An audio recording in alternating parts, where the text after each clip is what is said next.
ராம், என்னோட பேர் சுந்தரராமன்.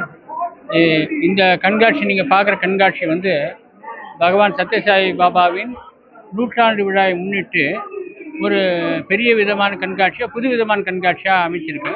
இதை பண்ணியிருக்கவங்க வந்து 3 அறக்கட்டளைகள். ஸ்ரீ சாய் சாட்சாத்காரம் அறக்கட்டளை, அதனோட மேனேஜிங் ட்ரஸ்ட் நான். ஸ்ரீ கோவிந்தராஜன் ட்ரஸ்டி. அப்புறம் ஸ்ரீ சாய் சத்யசாய் மாரு சேவா ட்ரஸ்ட்டு, அது நீலகிரியில் இருக்குது. அவங்க 3வது நாகசாயி அறக்கட்டளை. இந்த 3 பேர் சேர்ந்து இந்த கண்காட்சி அமைச்சிருக்காங்க. அவர் நூற்றாண்டு விழாவுக்கு வந்து நம்ம சாய்பாபாவின் பல சிறப்புகளை விதவிதமான கோணங்களில் காமிக்கிற மாதிரி அமைஞ்சிருக்குது. இப்போ நீங்கள் பார்க்குறது இது முதல் ஹால். இந்த முதல் ஹாலில் பார்த்தீங்கன்னாக்கா பல டிஸ்ட்ரிக்ட்லேருந்து குழந்தைகள் ஷிரடி பாபா சாய்பாபாவோட உருவங்களை வரைந்து அது கீழே அவங்களோட இதை போட்டு அவருக்கு பிடிச்ச வாக்கியங்களையும் போட்டு அமைச்சிருக்காங்க. அது ஒரு 100-150 குழந்தைங்க மேலே பண்ணியிருக்காங்க. அடுத்த பகுதியில் பார்த்தீங்கன்னாக்கா நிறைய ஆர்டிஸ்ட் வந்து ட்ரா பண்ணியிருக்காங்க, விதவிதமான ட்ரா. முக்கியமாக பார்த்தீங்கன்னாக்கா உங்களுக்கு வந்து வயர் டிராயிங்னு ஒன்று இருக்கும்.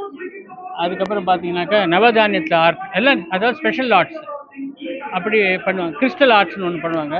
அவங்க இளைஞருக்கு பண்ணியிருக்காங்க, யுவதிகள் பண்ணியிருக்காங்க.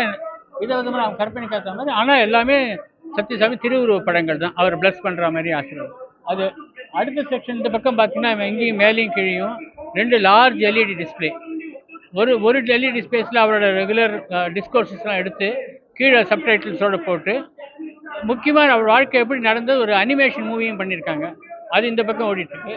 அந்த பக்கம் வந்து பார்த்தீங்கன்னாக்கா அவரோட பல திருவுருவ படங்கள், சில முக்கியமான காட்சிகள் நடந்தது. அது ஒரு ஒரு இது மாதிரி மூவிங் 3D எஃபெக்டோடு அது பண்ணியிருக்கு. இது 2 தான் ஹைலைட்ஸ் இந்த ஹாலில். ஸோ இப்போ நீங்கள் பின்னாடி பார்க்குறது வந்து பார்த்தீங்கன்னா இது ஒரு பெரிய திருவுருவர் சிலை. இது டெல்லியிலேருந்து பண்ணி ஒரு பக்தருக்கு போட்டு அமைச்சிருக்காங்க. இதுதான் அந்த ரதத்தில் வச்சு ஊர்வலமாக வரப்போகுது.